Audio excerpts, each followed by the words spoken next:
Welcome to clear selection. Clear selection के YouTube channel पे आपका स्वागत है। मिनी टेस्ट इंडियन कॉन्स्टिट्यूशन का यह छठा पार्ट है। बाकी के पांचों पार्ट आशा करते हैं आप देख चुके होंगे और आपके लिए कहीं ना कहीं महत्वपूर्ण साबित हुए होंगे। तो इस टेस्ट नंबर 6 को हम लाइव नहीं ले आ रहे हैं, इसको आप रिकॉर्डेड वर्जन में दे रहे हैं। आप इन चीजों को अपने आंसर करते जाइएगा और लास्ट में चेक करके कमेंट जरूर करिएगा कि आपके कितने सवाल सही हुए। तो शुरू करने से पहले अगर आप इस चैनल पे पहली बार आए हैं तो चैनल को सब्सक्राइब कर लीजिएगा, साथ ही साथ बेल आइकन को प्रेस कर दीजिएगा ताकि महत्वपूर्ण वीडियो का सीरीज आपके पास सबसे पहले पहुंचे और आपके सिलेक्शन में मेरा कहीं ना थोड़ा बहुत योगदान रहे। तो शुरू करते हैं अपने टेस्ट नंबर 6 को और देखते हैं पहले सवाल। पहला सवाल आपके सामने है, under which article does the president issue ordinance. राष्ट्रपति जो है किस अनुच्छेद के तहत अध्यादेश जारी करते हैं? आर्टिकल 117, 119, 121 या 123। अपने उत्तर आप लिख लीजिए। सही उत्तर इसका है दोस्तों 1, 2, 3, आर्टिकल 123 के तहत। दूसरा सवाल है, the president can consult the supreme court on any law is described in which article. बहुत बार ये सवाल पूछा गया है, राष्ट्रपति किसी विधि पर उच्चतम न्यायालय से सलाह ले सकता है, किस अनुच्छेद में वर्णित है? आर्टिकल 123, 140, 143 या 148। सही उत्तर क्या हो जाएगा दोस्तों? आर्टिकल 143।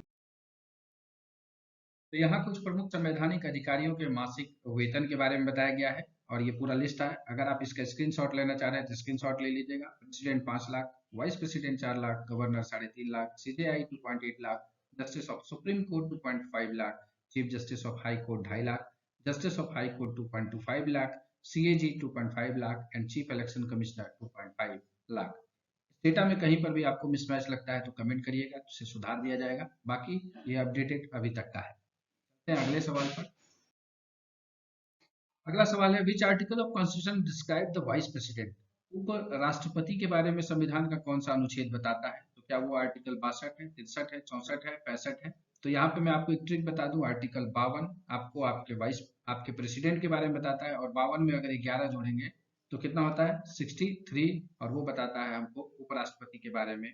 वहीं उसमें फिर 11 जोड़ेंगे तो 74 जो मंत्रिपरिषद के बारे में बताता है, जिसमें प्रधानमंत्री का जिक्र किया गया है।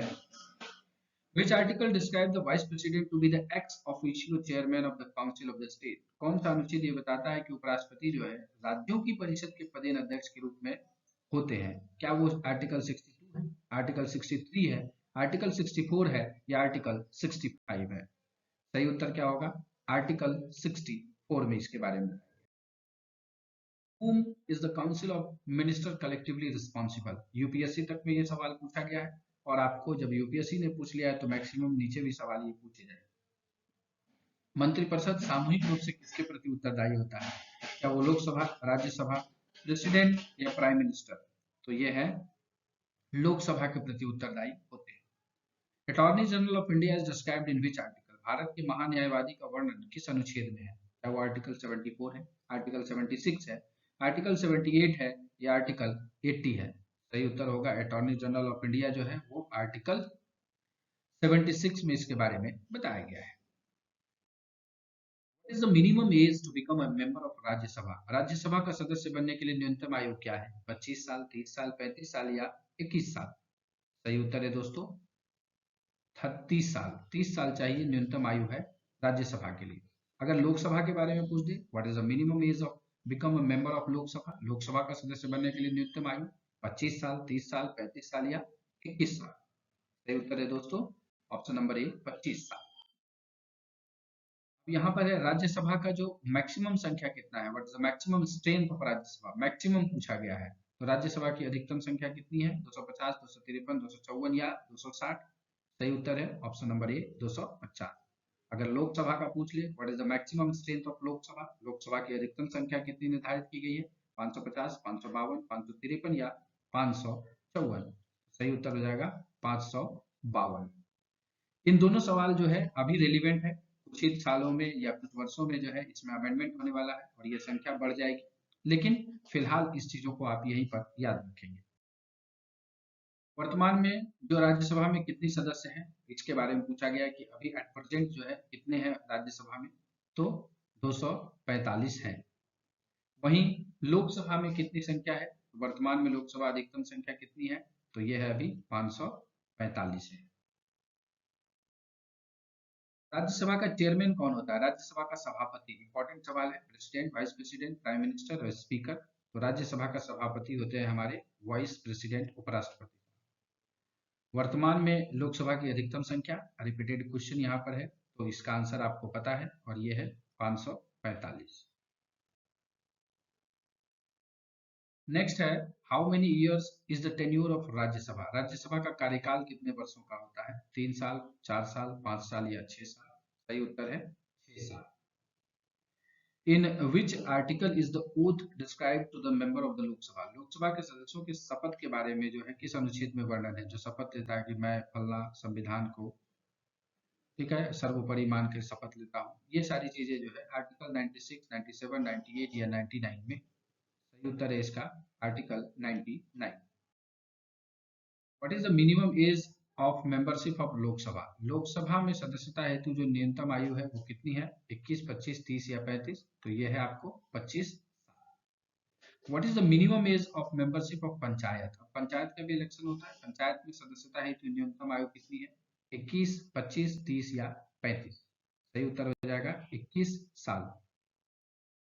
Who determines the defecation related matter and determines the stability of the members? दल बदल संबंधी मामलों का निर्धारण एवं सदस्यों की निर्भरता का निर्धारण कौन करता है? क्या prime minister, president, Lok Sabha speaker या राज्यसभा स्पीकर? दल बदल संबंधी कानून जो है तो ये लोकसभा स्पीकर इसको डिसाइड करते हैं। और मिनी टेस्ट सीरीज का यह आखिरी सवाल है, who appoints the chairman of all parliamentary committee? सभी संसदीय समितियों के सभापति की नियुक्ति कौन करता है? क्या वो प्राइम मिनिस्टर है, प्रेसिडेंट है, लोकसभा स्पीकर है या राज्यसभा स्पीकर है? तो सही उत्तर हो जाएगा लोकसभा स्पीकर। ये 100 सवाल आपको मिनी टेस्ट सीरीज के तहत हमने आपको दिया और ये काफी इंपॉर्टेंट है, कहीं ना कहीं सवालों के तौर पे पूछे गए हैं और आगे भी पूछे जाने की संभावना है। आपके इन सवालों में से कितने सही हुए कमेंट करके मुझे जरूर बताइएगा।